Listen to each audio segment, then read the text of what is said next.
සුබ දවසක් ගෞරවනීය මහත්තයට මම අසේල සම්පත් ජාතික පාරිපරිමේ නායක අනුරාධපුරයේ වෛද්‍යවරියකට ලිංගික අනත්තේට්ටම් කිරීම නිසා GMO එක වෛද්‍යවරුන්ගේ සංගමය හෙට උදේ 8 දක්වා වැඩවර්ජනය දියත් කළා තියෙනවා. වැඩවර්ජනය ක්‍රියාත්මක කිරීම වෘත්ති සමිතියේ ක්‍රියාමාර්ගයක් අපි එකට කිසි දෙයක් කියන්නේ නැහැ. හැබැයි මේ කාන්තා වෛද්‍යවරු විතරක් නෙමෙයි මේ රටේ ලිංගික අනත්තේටම ලක්ුණේ.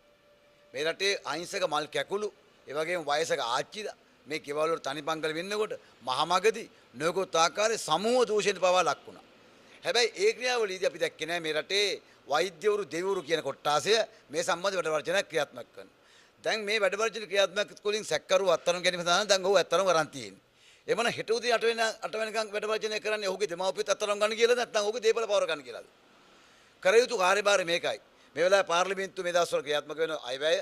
ඒ නිසා අපි රජ්‍ය වෛද්‍යන්තර සංගම ඉල්ලා සිටිනවා. ඔය වැඩවර්ජනය තවත් දෙයක් ඉස්සරහ දීර්ඝ කරන්න. හෙට උදේ 8ට දාන යෝජනාවක්.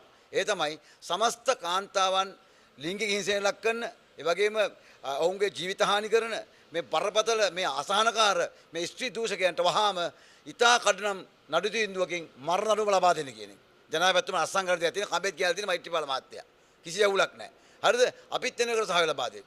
හැබැයි අර කෙහෙලියල බාල බෙහෙත් ගැනලා අල්ලතුරු දාලා බෙහෙත් දෙනකොට ඇස්සන්ද වෙනකොට මිනිස්සුන්ගේ අර නුවර අර අහිංසක මේ දරුවෙක් මිය යනකොට සුවිශාල වශයෙන් බාල බෙහෙත් වලින් මේ රටේ ජනතාව අගතිරපත් වෙනකොට අපි දැක්කේ නෑ මේ GMO එක වැඩවර්ජනයක් තිය අඩු ගන්න මීක් කියන වචනයක් කරන්නේ. සිවිල් සංවිධාන පාඩ බැල තමයි කෙහෙලිය ගෙදර යවුවේ රිමාන්ඩ් කරන අධිකරණ ක්‍රියාමාර්ග පව ගත්තේ. හරිද? හැබැයි බාල බෙහෙත් සම්බන්ධව මේක කතා කරේ නෑ.